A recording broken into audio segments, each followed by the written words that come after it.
Comment ça va, le grand Phil? Très bien, merci, toi.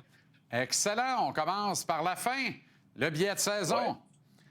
Alors, je sais que tu es un partisan de Ryan Backer, tu es un partisan de garder les jeunes joueurs, d'aller au bout du potentiel. Mais tu sais, tu vas pas... Dans une transaction Vancouver avec Ronek, tu acquiers un gars de 27 là, quand même. Tu n'acquiers pas un gars de 37. Tu acquiers un actif qui a des années de contrat de qualité devant lui, qui déflaboxe pas ta calotte salariale. Oui, ça fait un six-pack en défense d'autour de 43-44 millions une fois que tu as réglé une prolongation de contrat à Alexandre Carrier. Mais Tabaslac, tu as une des meilleures défensives de la Ligue, Phil. Mais tu sais, JC, moi, je suis un fan d'un DG qui a des options. Puis pourquoi tu fais de la bonne... Premièrement, on a vraiment une bonne finale, on va y revenir. Puis on a beaucoup de choses à jaser présentement. Le Canadien a tellement d'options. C'est pour ça que c'est de la bonne télé, c'est pour ça que c'est intéressant. C'est pour ça qu'on peut les gens qui nous écoutent, on va à gauche puis à droite présentement parce que l'organisation peut le faire. Moi, Ryan Backer, je l'aime, t'as raison. Moi, j'aimerais ça. Martin Lapointe et son groupe ont fait un très bon travail. Les jeunes qu'on a mis sous la main, des entraîneurs de la Ligue mineure qui ont monté dans la Ligue nationale avec Martin Saint-Louis, avec Stéphane Robida, ont progressé, ont bien joué. Mais tu peux pas amener des plus jeunes, puis des plus jeunes, puis des plus jeunes tout le temps. Alors moi, ce que j'aime présentement, je déteste pas ce qu'Antoine propose avec Ronek. C'est un joueur d'expérience. Perico, c'est le target numéro 1. Tu sais, si c'est vrai, ce qu'on dit sur Matthew Nice, puis on est prêt à overpayer, cette transaction-là, je pense qu'on ne pourra pas la revisiter avec le nouveau management group qui est à Toronto. Et Perico, je pense qu'on va pouvoir la revisiter. Moi, j'irai avec un gars comme ça, un gars qui a énormément d'expérience. Puis, veut pas, on est, tu sais, quand tu as un plan, là, moi, j'ai toujours dit, moi, j'ai un plan. Quand j'étais à Rimouski, j'étais à Québec, j'étais à Drummondville, j'avais un plan, mais il est précis à 100%. Mais tu suis 80 de ton plan parce qu'il faut que tu laisses ton équipe te parler, tes entraîneurs te parler. Fait que, tu sais, t'es-tu en reconstruction, t'es-tu en mode performance au niveau junior? C'est ça, faut que tu établisses. Puis après ça, si tu penses que tu as besoin d'un deuxième défenseur, puis t'en as un qui se lève dans ton organisation, c'est ce qui se passe. T'es pas obligé de bouger des joueurs. Chez le Canadien de Montréal, moi, je pense que ce qu'on a besoin présentement, c'est vraiment, l'équipe nous a parlé, Lane Hudson ne le dira pas, je te l'ai déjà dit, son agent va te parler. Il veut un partner, ça c'est certain, puis on a besoin d'un deuxième centre. C'est criant si on veut avancer, puis l'équipe, capitaine Suzuki, Caulfield, tout le monde t'a parlé, c'est qu'on a une bonne équipe, on veut gagner, on pense qu'on peut gagner maintenant. Alors c'est de voir qu'est-ce que le Canadien va faire, mais il y a tellement d'options, c'est pour ça que c'est intéressant. Malheureusement, on va se quitter vendredi, Mapper nous a quitté ce soir, moi je vais te quitter vendredi, puis il va y avoir tellement de choses excitantes qui vont se passer à l'entour du Canadien de Montréal dans le prochain mois, que ça va être vraiment le fun à suivre. Là. Et on comprend, hein, Phil, que l'importance là, de se vieillir maintenant. Là. Je l'ai bien entendu dans ta réponse. Tu comprends? Quand je dis l'avenir se conjugue au présent, là, on est rendu là. T'sais, on a établi des standards. Les kids dans le vestiaire, ils n'accepteront pas un recul l'année prochaine. Puis là, ils regardent la direction, puis ils sont anxieux. Ils ne voulaient pas trop de changements parce qu'ils croyaient au groupe en place. Quand la saison se termine, puis là, tu regardes l'avenir, qu'est-ce qui nous manque? Si nous autres, on pense qu'il manque un centre de qualité top 6 puis un défenseur droitier qualité top 4, eux autres, ils le savent aussi.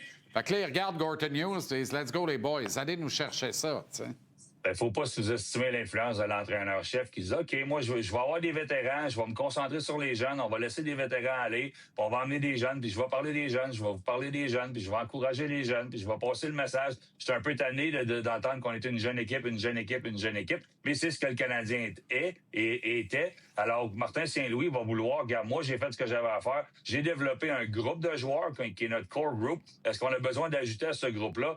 Reste à voir. Age est un très bon joueur. On a Zarovski. On a des bons jeunes. Le Pickford s'en vient. Il y a énormément de bons jeunes dans l'organisation. Je pense que Martin va le réaliser aussi parce que lui, il a joué dans plusieurs bonnes équipes, mais la fenêtre n'est pas si grande que ça quand tu as une chance de gagner. Les joueurs du Canada, la seule position qu'on est vraiment jeune, c'est le Canadien. Encore, c'est devant le filet, mais on est très solide. C'est une des positions qu'on est le plus solide.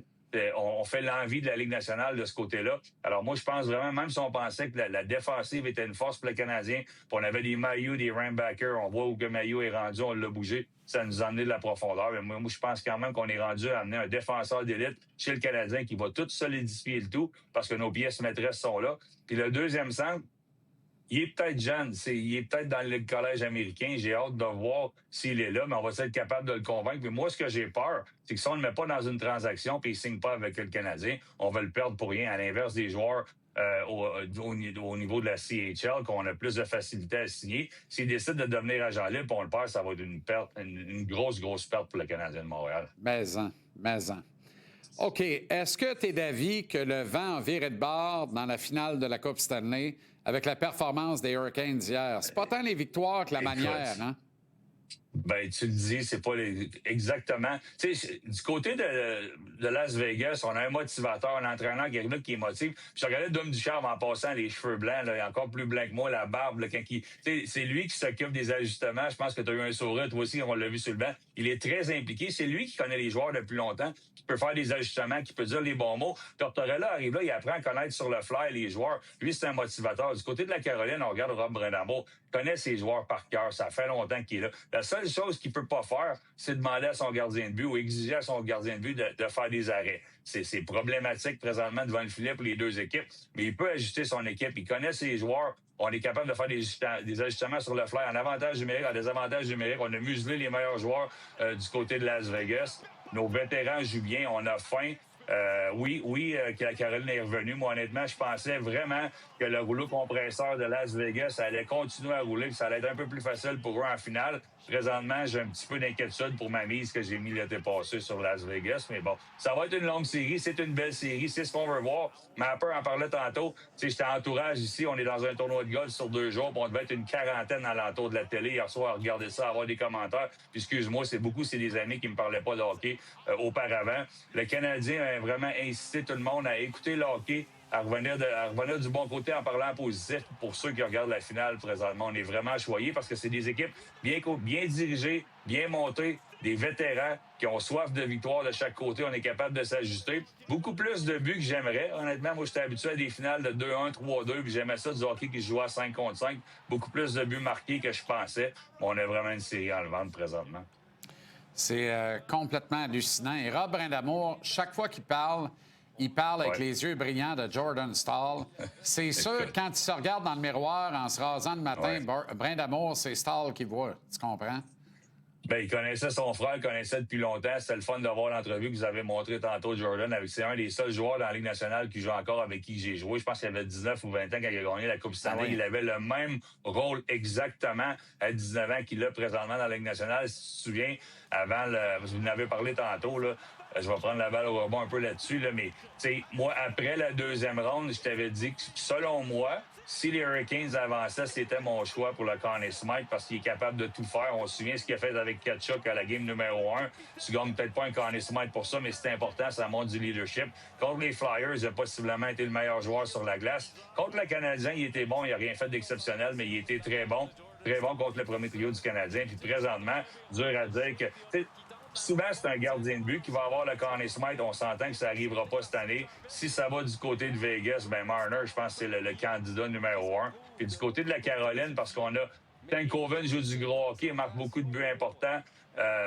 Joue du bon hockey, mais moi, je pense que le leadership que Staal amène, tout ce qu'il veut dire, parce que c'est vraiment le joueur le plus important à une équipe. Si je ne me trompe pas, la définition du Conn Smythe, puis c'est dur de dire que Jordan Staal l'est pas, puis tu as tellement raison.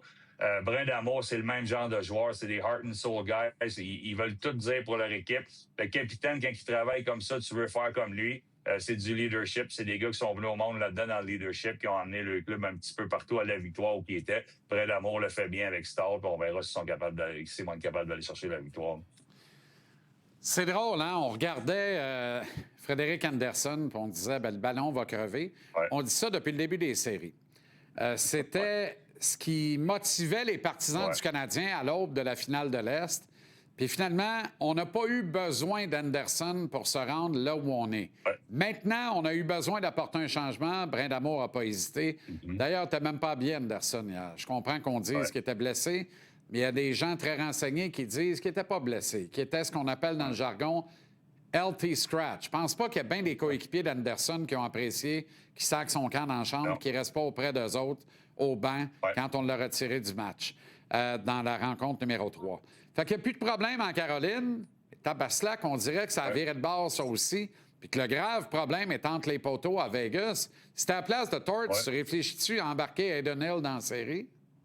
Écoute, tu veux pas de distraction en série. On l'a vu chez le Canadien, là, les joueurs qui jouaient pas, on n'a pas entendu parler. L'année, on n'a pas entendu parler. Montembeau n'a pas causé de trouble. Mais quand tu arrives en finale, là même, tu n'en veux pas de distraction. Alors, c'est un peu spécial qu'Anderson, qui était là, un joueur très, très important, voir peut-être le meilleur joueur là, en début de série. Il n'était pas vraiment testé, mais les 2 premiers rounds, il était très bon. Il était bon contre le Canadien de ne pas être en uniforme.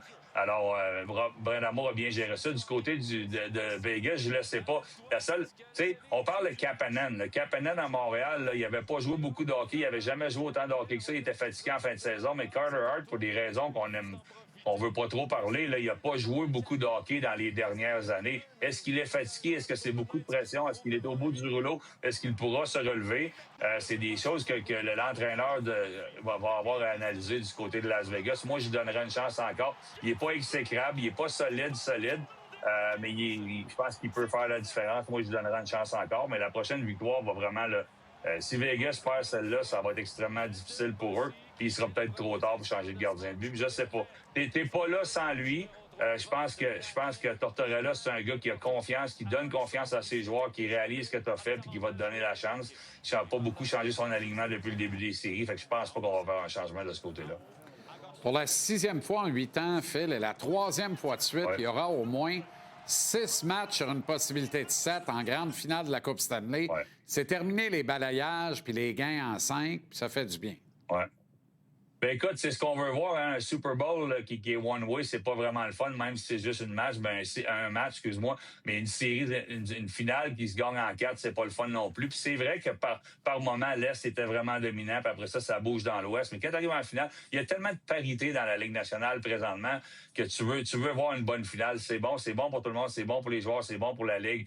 C'est intéressant pour les gens qui écoutent. Fait que c'est le fun de voir que dans les dernières années, on a eu beaucoup de parité au travers de la Ligue. Je pense que le cap, ça a pris beaucoup d'années à prendre place, mais le cap a fait que les clubs, il y a beaucoup plus de parité, malgré que qu'est-ce qu'on voit chaque année, c'est qu'il y a des clubs qui payent, les joueurs ne payent pas de taxes à l'État qui se ramassent ça. C'est un autre problème. Là. C'est un problème un petit peu différent, mais si on parle du produit sur la glace, c'est le fun de voir que les séries peuvent être longues. Puis mes prédictions ne sont pas toujours bonnes. Tu sais que mes souhaits, c'est toujours un match numéro 7. Il ne faudrait pas être surpris de voir un match numéro 7 dans la finale de cette année. Moi, j'étais à la même place, Vegas en 7 aussi. Avant de revenir sur le Canadien, est-ce que Torts est en train de l'échapper, c'est fort, là? Mais quand il dit après le match, ils n'ont même pas mérité le dernier but, le but gagnant, celui de Jordan Staal. Bon, il fait référence au cafouillage défensif de ces gars-là. Mais, tu sais, on est dans l'encensoir, puis on joue du violon envers l'un et l'autre depuis le début de la série chez ces deux équipes, et particulièrement les deux coachs. Le Torts a ouvert sur une autre facette hier après le match. Et Torts, idéalement, il fallait que tu le laisses parler le lendemain matin de la game. C'est ça le problème. Un entraîneur s'en va devant les médias à peu près 10 minutes après, puis il n'a pas le temps de se calmer un petit peu, puis il va dire des choses comme ça. Je pense que c'est une flèche un peu pour ses joueurs, mais il ne faut pas que tu enlèves le crédit. Comme je disais, Torts, je viens juste de le dire, tu veux pas de distraction. On l'a réglé, Anderson n'est même pas sur le banc du côté de la Caroline, mais Torts a été une distraction. Moi, je pense pour protéger ses joueurs. Il voulait protéger son gardien de but, a attiré toute la chaleur sur lui pendant un bon bout de temps dans les séries. Moi, je pense que c'était plus une flèche envers son équipe qui a fait hier. Alexander Zarovski est au camp d'évaluation des recrues du Canadien. Demidov n'était pas venu en 2024, c'est rapporté pareil la saison suivante. Est-ce que le Canadien peut être tenté de racheter le contrat de Zarovski selon l'accord qui le permet entre la Ligue nationale et la KHL pour l'amener ici? Moi, j'ai l'impression qu'on aurait été patient avec Zarovski, qu'on est peut-être prêt à faire le saut plus rapidement si Michael Age ne revient pas sur sa décision et retourne vraiment au Michigan. À moins que ce soit un joueur exceptionnel, c'est vraiment dur d'évaluer est-ce qu'un joueur peut partir de la CHL et jouer dans la Ligue nationale et des collèges jouer dans la Ligue nationale. On l'a vu avec Hudson. Mais moi, je pense que quand tu joues dans la KHL, tu as des bons résultats, tu es un bon joueur. C'est la deuxième meilleure ligue au monde. C'est des vétérans. Faut que tu sois tout un joueur de hockey pour être capable d'avoir des bonnes statistiques, avoir un rôle important.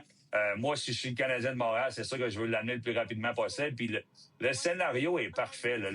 Les joueurs vont vouloir l'accueillir. Demidov, il est là. Fait que le plus rapidement possible, c'est déjà une très belle ouverture que son équipe a si on l'a laissé venir à Montréal. Moi, je pense que s'il est là présentement, c'est parce que la fenêtre d'opportunité est ouverte. Puis moi, j'en profiterais de l'amener à Montréal le plus rapidement possible parce que je pense vraiment Demidov a fait une différence en arrivant. Je pense que lui pourra faire la même chose. Un bon été d'entraînement. Il y a 40 livres à prendre. Pas lui, mais 20 à Gauler, puis 20 à lui, puis let's go. Les deux arrivent avec un petit peu plus de viande autour des os. Au camp d'entraînement, ça serait formidable. On peut les en donner 20 chaque. Sans problème. Je peux m'occuper du 40 tout seul, si tu veux, le gars. Salut, Phil. À demain. Yes, à demain. On va s'arrêter en pause.